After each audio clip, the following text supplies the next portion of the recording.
Harmonica Man. Let's hear for Harmonica Man. Thank you, Harmonica Man. So, we're back with another presentation. Last presentation we were talking about all the marine wildlife that we have in our Puget Sound and our Salish Sea, and how we're going to take care of them from here on out. We're going to do our job that we need to do to not pollute not to pollute our sacred waters, not to pollute the home of our marine wildlife, and also not to supply the dollars it takes for those people who like to pollute it for corporate gain. That's another reason we do this. And we also talked about how those wildlife, the marine wildlife of our Puget Sound, most of them eat fish, oddly enough. They're not eating apples or bananas, or unless they float in the water because of an overload on some of the boats out there, but they eat fish. And we're just also saying, who else eats fish? Hey guys down here, who eats fish? I eat fish. You guys eat fish? Well, that's the problem. The human inhabitants of our Salish Sea and our Puget Sound region and all over the world, they eat more fish than we can supply to be able to keep a healthy ecosystem in our oceans and seas that provide the sustenance for our marine wildlife. So what we're going to do now is we're going to talk about how we can eat fish but not take it out of our seas. So I'm going to introduce you to a person I met recently. I'm very interested to hear his presentation on PowerPoint. I have to tell you folks, if you get more into this area, the screen is much more visible. Right in here you can see the screen very nicely. I know it's sunny there, but if you come into that area, I think you'll see it nicely. So I'm going to get into this. I'm going to find out how I can raise tilapia and keep the water that my fish would be raised in for my gardening, and create a closed loop system in my own backyard. So I'm going to introduce you to, from Anything Aquaponics. Anything Aquaponics, Seth. What was your last name, Seth? I'm sorry. Yeah, Connell. Seth Connell is going to tell you with his PowerPoint presentation all about how to raise fish in your own backyard. Here you go.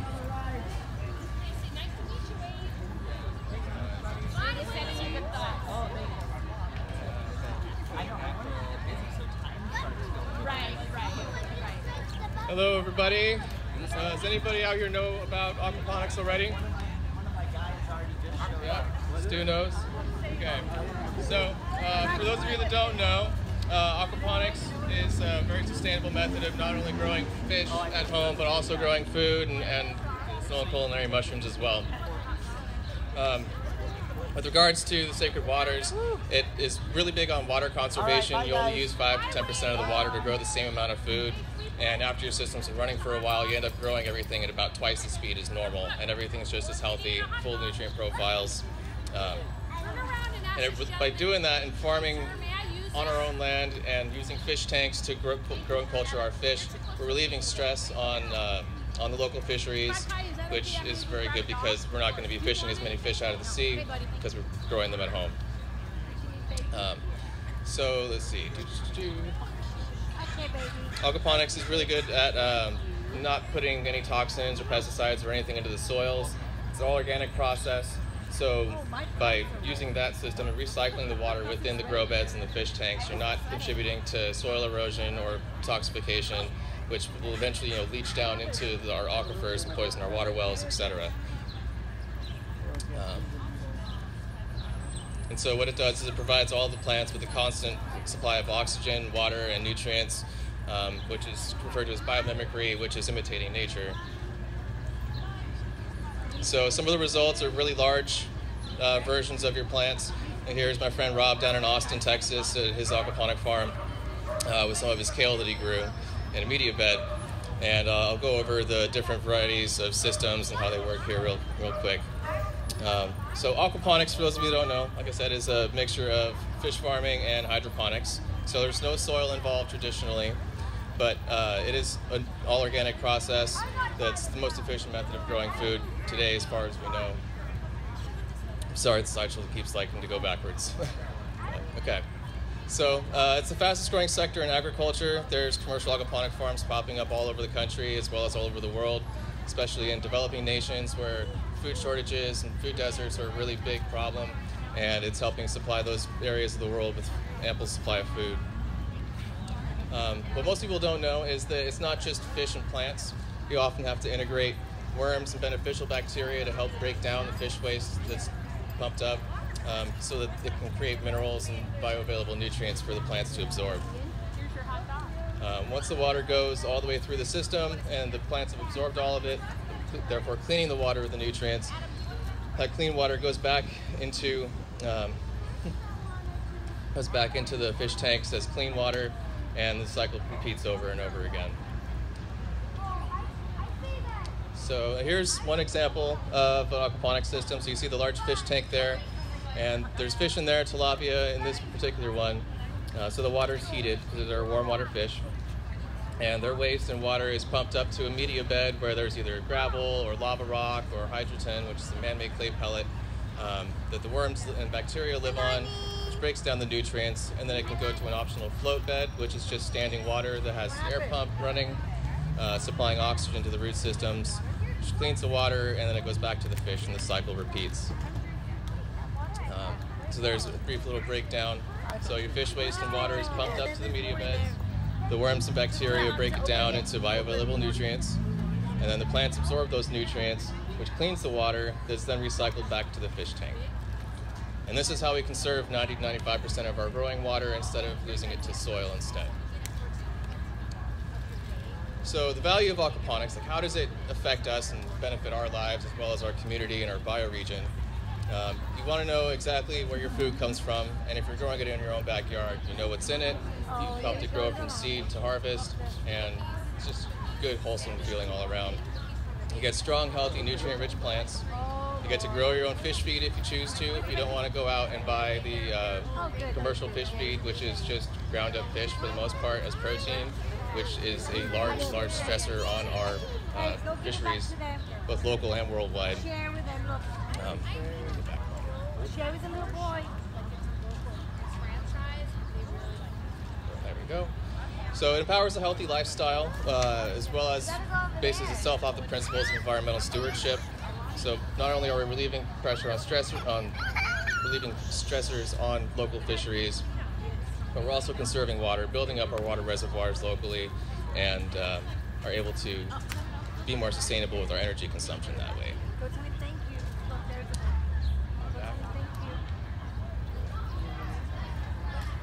So, like I said, most people choose to grow just fish and plants. Some people are starting to grow culinary mushrooms for profit and making mushroom farms out of an aquaponics system to get rid of any excess nutrients that might be in their system. And also with the density that everything grows at, it's about 10 times the average density of your normal soil garden. So you only need 10% of the land to grow the same food. So overall, you're using 5 to 10% of the resources to grow the same amount of food in half the time. And why should you listen to me? Well, I've worked on commercial aquaponic farms over in Hawaii for a couple years. I interned at Olamana Gardens in Waimanalo, and I also took commercial farm training at Mari's Gardens, which was the first commercial aquaponic farm in the country. And they work closely with the USDA to prove that aquaponic is an all-organic system, as well as show that there's additional benefits to soil farming, where if you're to drain out 10% of your water volume every week into depleted soils, over a 6-month period, those depleted soils will reestablish their nutrient base and invite native mycorrhiza back into the soil, as well as bacteria, and plants will start to flourish again. So I also completed a certification course through University of Hawaii and NOAA, where I got certified in aquaponics, aquaculture, and mariculture, which taught me a lot about how prior aquaculture practices on our planet have destroyed local ecosystems all up and down the Pacific Northwest coast up into Alaska, where they'll have large net pens out in the ocean, and they fill it with invasive species to try and grow them and culture them for market. And a storm would come through, rip it open, and those fish would get out, as well as their waste would pile up underneath, so they'd be dosing the environment with antibiotics, which on a microbial level destroyed a lot of pristine environments. And that's one of the things that aquaponics tries to prevent from happening by culturing everything on land. Yeah. Sorry, just kind of skipped forward there.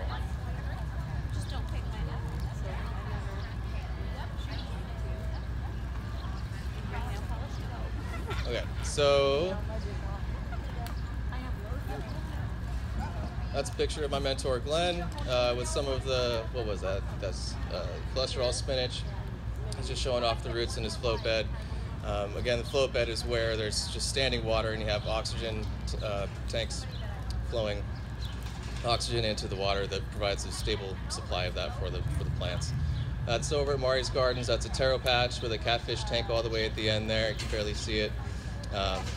But the amount of plants that you can grow is really incredible. So for every gallon of fish tank water that you have, you can grow 1 gallon of media bed space as well as 1 square foot of float bed space. So if you step that up to 100, so you have a 100-gallon fish tank, which maybe fits about the size, a little bit smaller than this table, you'll be able to grow 100 gallons of media beds as well as 100 square feet of float bed space. And float beds are very commonly used to grow lettuces, berries, and whatnot, and ample, and you can do it year-round, especially if you're indoors. It's rather efficient and easy to do. And so out here, whenever I teach classes, one of the common questions that I get asked is what kind of fish should I be growing? A lot of people want to grow tilapia, but out here in the Pacific Northwest, we have 4 seasons, whereas tilapia come from warm environments that don't traditionally have a winter or cold falls and springs. So we have to do everything that we can to mimic those environments, and that can get to be a little bit expensive when you work in water heating as well as oxygenating your water a little bit extra, because colder water holds more oxygen than warm water does, so you have to compensate for that to make sure that your fish are going to be healthy and happy. So I usually recommend people growing cold water fish like trout, salmon, koi, or goldfish because they're tolerant of the natural cycle of temperatures over the course of the year. And especially if you have an outdoor system and you can't afford to have LED lighting, then it's also a beneficial way to keep your budget really low as well as give you all the food that you want. For plants, people grow edible plants, just anything that you want to eat. There's also medicinal, floral, and landscape plants that people are starting to really delve into. Profitable, like orchid farms over in Hawaii that are doing aquaponics to mist, do an aeroponic application, which is just spraying a mist on the root systems. Seems to be working really well. There's fungi, like I mentioned, so culinary and medicinal mushrooms. I've personally grown reishi and oyster mushrooms out of my aquaponic systems on a regular basis, and they've proven to be really delicious, just as if I was culturing them otherwise. And then, of course, there's the worms and bacteria, which you can choose to harvest if you want to. The farm that I worked on and interned on, Olamana Gardens, we would sell worms by the pound to people that would come in and want organic worms. Bacteria, not so much, but we definitely brewed a lot of worm tea with bacteria. So, when it comes to local resources for aquaponics, if you want to learn more, if you go over to Port Angeles, take a short ferry ride, you go to How Odd and Urban Farm, and it's this lady, Maureen Hope Wall, who has an aquaponic system on her property, and she's been doing it for about 5 years, and has a wonderful system. She's growing trout, and she's been doing it for a while. There's these guys over here in Kent, which are the only commercial aquaponic operation, and they're called Live Local Organic, and they operate out of an indoor warehouse growing live basil. And I went over there about a week and a half ago and got a chance to meet them and tour the facility, and it's really incredible. If anybody wants to go down there, I recommend reaching out to them, or through me. I can also facilitate a tour of the place for you guys.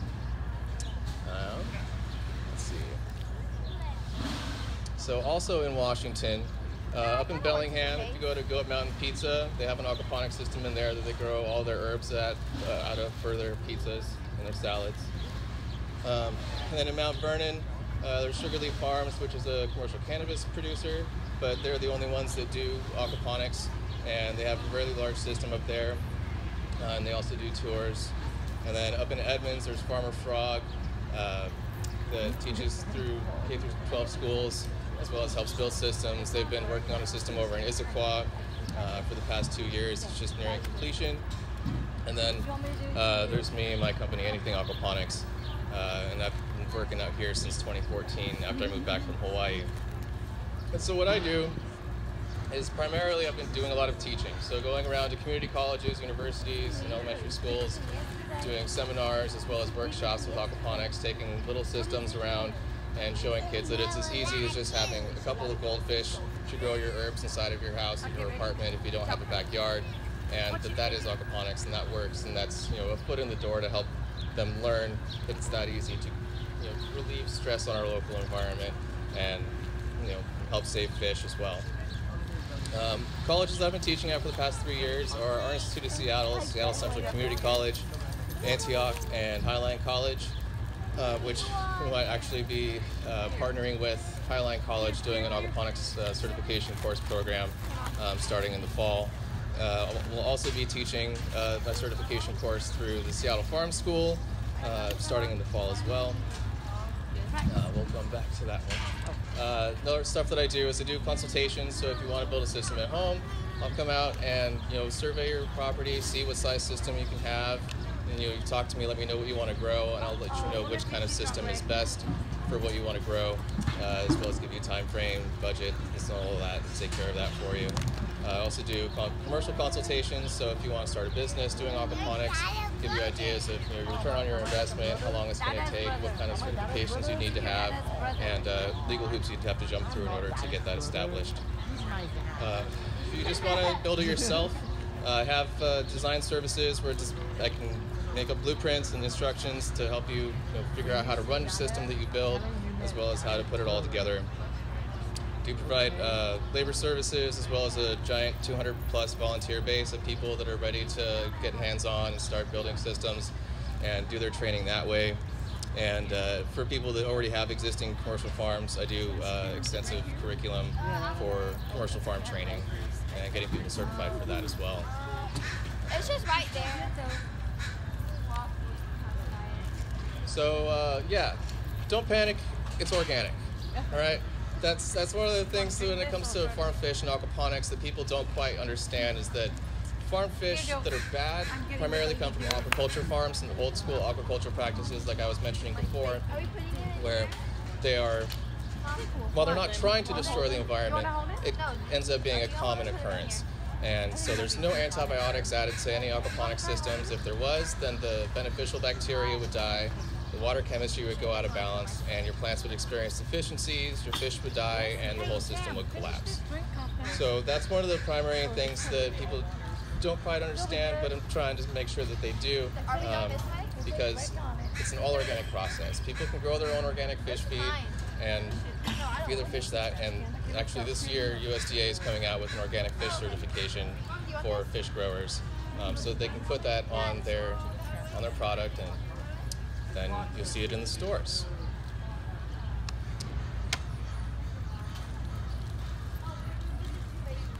Yeah, so as long as you stick with organic, you should be fine. If you get GMO products and you start planting those and growing those in your system, if they break down and you don't harvest them and their cells break down in your system, then there's going to be pesticides that are leaching into your system, which have the potential to affect your fish and your bacteria cultures. So I recommend not going that route if you can. Just get heirloom seeds, organic seeds, and you'll have a wonderful experience. Yeah, if you want to find out more, you're welcome to go on to anythingaquaponics.com. Website, resources there. I have a list of every single aquaponics farm in the country, as well as an ever-expanding list for the ones that are international. You can give me a call at 808-796-9871. Yes, I still have the Hawaii area code. I have a lot of contacts in Hawaii that I travel back and forth between there, helping out with their systems as well. So it just kind of works. Or you can email me, Seth@anythingaquaponics.com. And if you want to come to a class this fall, just check out the Seattle Farm School. All the information will be on there here in the coming weeks. And from there, that's about it. Does anybody have any questions? Yeah? Yeah, Katie and Kelly. Okay, sweet. Yeah, you can do rainwater catchment if you want to. Just make sure that where you're collecting it off of isn't like an old moldy or mossy roof. You want to make sure that there's no debris in there. I mean, just standard water collection practices, especially if it's meant to be potable. Then you want to go through the extra process, making sure it's filtered properly. Any other questions? Yeah, go for it. So the typical harvest size for an aquaponic fish is 1 to 1.5 pounds, or just about a foot long. Any larger than that, and I mean, you're welcome to continue growing them. A lot of people choose to keep them strictly as a fertilizer source, so that instead of spending a whole ton of money on your fish feed and then selling your fish and kind of breaking even, which seems to be the common scenario, just relying on your fish as a steady fertilizer supply, feeding them a certain amount every day, so that your plants that you're growing, maybe not just lettuce, because lettuce is kind of a low price cultivar. If you grow like peppers or spices or herbs, they'll fetch a higher return and be able to make your money back on your system that much faster. Even if you're just growing at home, because you're not going out to the store and buying those organic herbs, you're growing them and saving money that way. So, yeah. So the nearest place you can see an example, there's two. There's the Seattle Farm Co-op system, which I've been helping co-manage every once in a while down in South Seattle, and then off of Rainier Avenue. And then down over in Kent, there's the Live Local Organic Farm. That's the commercial size one doing the living basil, and they're happy to give free tours to anybody that comes by. Yeah, that'd be fantastic. Take the whole group out there. Any more questions? Yes. Anybody? No? Okay. Yeah. I know it's not. All right. Well, I'm convinced this is, I'm an avid gardener, and actually we have community gardens. Wouldn't that be a nice addition to our community gardens as well? So yeah, I've definitely thought about that. On the resources page on the website, there's a lot of projects that have had a fair amount of involvement from different groups of people trying to get rooftop gardens, aquaponics started, as well as like food bank programs, pea patch additions that are aquaponic, and all these things, which haven't quite gotten any traction just yet, but just staying hard at work, and eventually something will come up. So I'm going to say this to anybody that can hear. I'm convinced. I want to do this. I want to grow fish on my rooftop. How many people have a yard these days? How many people have to go to container gardens? What about on top of these buildings over here? Oh yeah, totally. Can we put fish in hydroponic gardens all over the top of these big buildings that seem to be blocking out the sun for anything that could be earthbound to begin with? So just think about that possibility, and we always think in terms of transition. Yeah, there's definitely a transition for you. Let's get our food locally, and as we lose our open spaces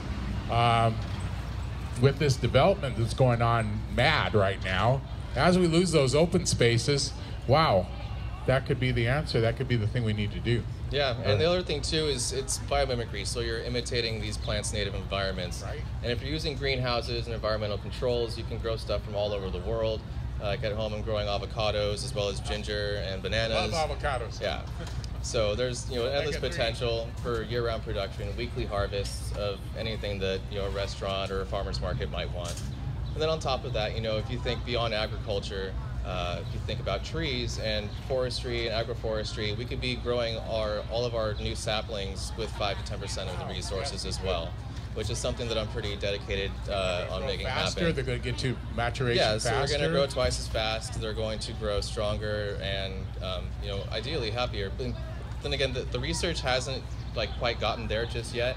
And I'm pretty bent on getting a new not commercial system, but an experimental system going up in my new place over in Stanwood in the coming weeks to do some experiments with that, get some solid data, and then maybe build a proof of concept off of there and see if any agroforestry companies are interested.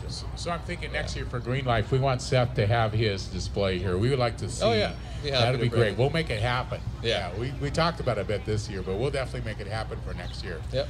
I appreciate it. Seth Connell, guys, thank you very much. Give him a hand. Right. Come on. Thank you. And anybody out in the street that didn't catch that, you missed out. There's some things happening in your world that you probably want to know about. Thank you, Seth.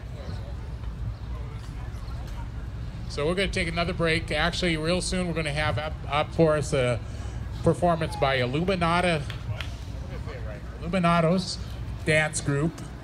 And they're going to put on display for us. It's going to be about our whales, our orcas, and how we treat our orcas in our Salish Sea and our Puget Sound.